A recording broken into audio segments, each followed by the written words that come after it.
आदरणीय किसान मजदूर एवं युवा साथियों, मुझे चिंता हो रही कि छत्तीसगढ़ में जिस तरह से कांग्रेस में आंतरिक कलह चल रहा है, ऐसा न हो कि विपक्ष पूरी तरह कमज़ोर हो जाए और सत्ता पक्ष से जुड़े लोग मनमानी न करने लगे। इसलिए मैं चाहता हूं कि विपक्ष, चाहे शासन किसी का भी रहे, विपक्ष मजबूत होना चाहिए। तभी उस क्षेत्र के, उस प्रदेश के, उस गांव का विकास हो सकता है और निस्वार्थ विरोध होना चाहिए। आपको याद होगा कि पिछले विधानसभा चुनाव से मुख्यमंत्री चयन को लेकर के जो पार्टी में गुटबाजी की शुरुआत हुई, वो आज एकदम चरम सीमा में पहुंच गया है। विधानसभा चुनाव के पहले जिनको टिकट नहीं मिला, उन पर भीतरघात के आरोप लगाए जा रहे हैं। कुछ लोग पार्टी छोड़ दिए और कुछ विधानसभा चुनाव के बाद छोड़ रहे हैं पार्टी, और टिकट से वंचित लोग दिल्ली चले गए हैं अपने वरिष्ठ नेताओं को जानकारी देने के लिए कि छत्तीसगढ़ में हार क्यों हुई। मैं अपने छत्तीसगढ़ के कांग्रेस नेताओं को एक बात याद दिलाना चाहता हूं। आप जिनको याद दिलाने दिल्ली गए हो, अरे उन्हीं के कारण तो यहाँ हार हुई है। उनको क्या बताओगे? वो तो खुद जान रहे हैं, मगर वो महसूस नहीं करते कि हमारी गलती के कारण से आज हमारे हाथ से छत्तीसगढ़, मध्य प्रदेश, राजस्थान निकल गया। आपको याद दिलाऊं, पिछले चुनाव में जैसे ही छत्तीसगढ़ में, मध्य प्रदेश में, राजस्थान में कांग्रेस को सत्ता मिली, तो इनके राष्ट्रीय स्तर के हाई कमान, जिसको ये कहते हैं, मैं तो ईवीएम कहता हूं उसको, 3 ईवीएम हैं। उन्होंने 2.5 साल का फार्मूला निकाला। राजस्थान में अशोक गहलोत, सचिन पायलट, मध्य प्रदेश में कमलनाथ, ज्योतिरादित्य सिंधिया, छत्तीसगढ़ में भूपेश बघेल और टीएस सिंहदेव। ये कांग्रेस के ईवीएम से निकला। जब इनकी 2.5 साल करीब आने लगा समय, और जो जमे हैं वो छोड़ना नहीं चाह रहे थे, इसलिए अंतर कलह और बढ़ने लगा। और मध्य प्रदेश में तो स्वाभिमानी परिवार के हैं ज्योतिरादित्य सिंधिया जी, उन्होंने खुल के बगावत करके अपनी औकात दिखा दिया, क्योंकि उनकी दादी ने भी पहले दिखाया था 68 में।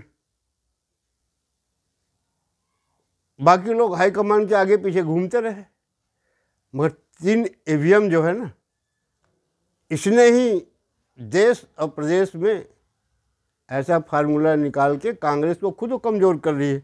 और उनसे आप शिकायत करने गए हो, आप मुझे ऐसा समझते हो? खैर, आपको तो याद है ना 2.5 साल का फार्मूला। और इसी कारण से जो सत्ता में बैठे रहे मुख्यमंत्री, उनको होलसेल पावर दे दिया गया, और जो जिनको 2.5 साल में 4 देना था, उनके लोगों को उन्होंने नीचा दिखाना शुरू कर दिया। उनके समर्थक उसको नीचा दिखाना शुरू कर दिया। इस कारण से इनकी सत्ता गई है। और विद्वान समझदार लोग तो कांग्रेस में जो हैं, चाहे मध्य प्रदेश में हो, राजस्थान में हो, छत्तीसगढ़ से पता नहीं क्यों आवाज़ नहीं आ रही, क्योंकि लोग सत्ता तक स्वीकार कर लिए, ऐसा लगता है।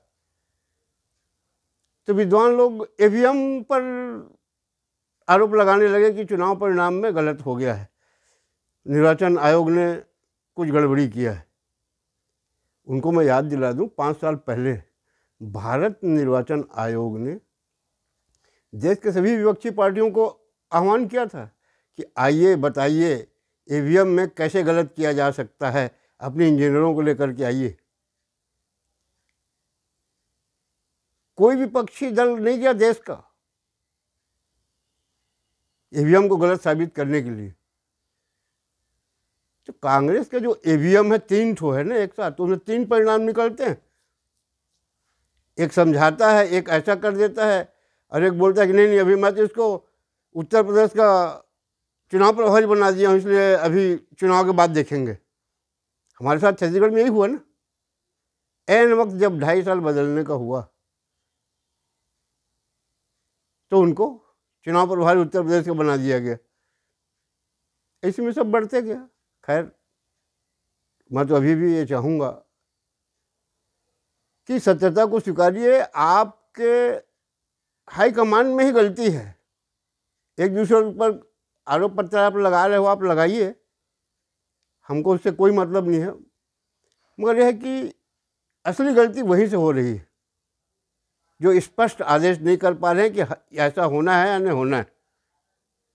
अब पता नहीं किस लालच में वहाँ के ईवीएम जो है 2.5 साल का फार्मूला निकाले।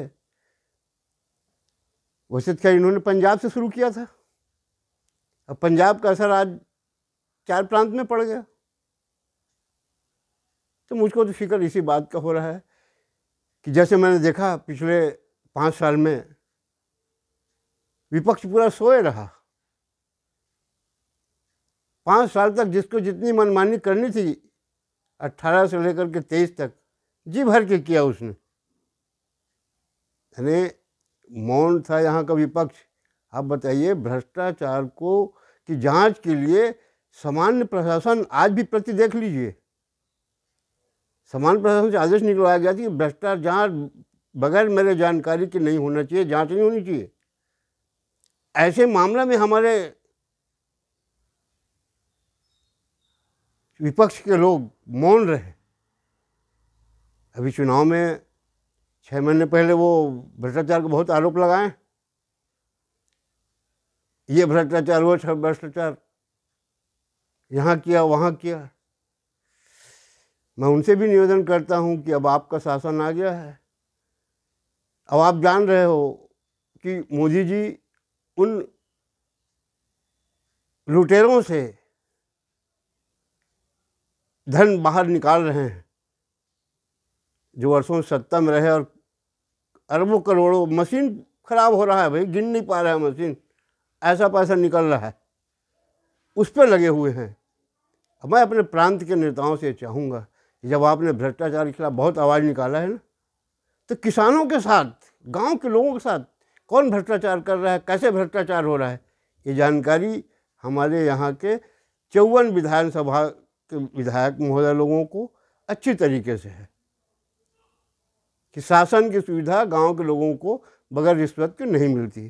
तो मैं उनसे अनुरोध कर रहा हूं कि अब आपका सत्ता आ गया है, आप इतना याद रखिए कि आपके खिलाफ भ्रष्टाचार का आरोप न लगे, आपके शासन काल में न लगे, और शासन की हर सुविधा लोगों को मुफ्त मिले। मैं यही कांग्रेस के लोगों को याद दिलाने आया था कि आप इधर शिकायत मत करिए, आप अपने स्तर में मजबूत रहिए, और छत्तीसगढ़ में मजबूत विपक्ष होना चाहिए, तभी हमको शासन की सुविधा अच्छे ढंग से मिल पाएगी। और नहीं तो 5 साल का बदला अगर आप दोगे, 5 साल वो सोए रहे, आपका विरोध नहीं किए, अब आप भी उसी सोच रहे हो कि हम भी विरोध नहीं करेंगे, आपस में ही लड़ते रहेंगे, तो ये आप जानिए अगले चुनाव में फिर क्या परिणाम मिलेगा। इतना कह के मैं अपने वाणी विराम देता हूँ। धन्यवाद। जय हिंद।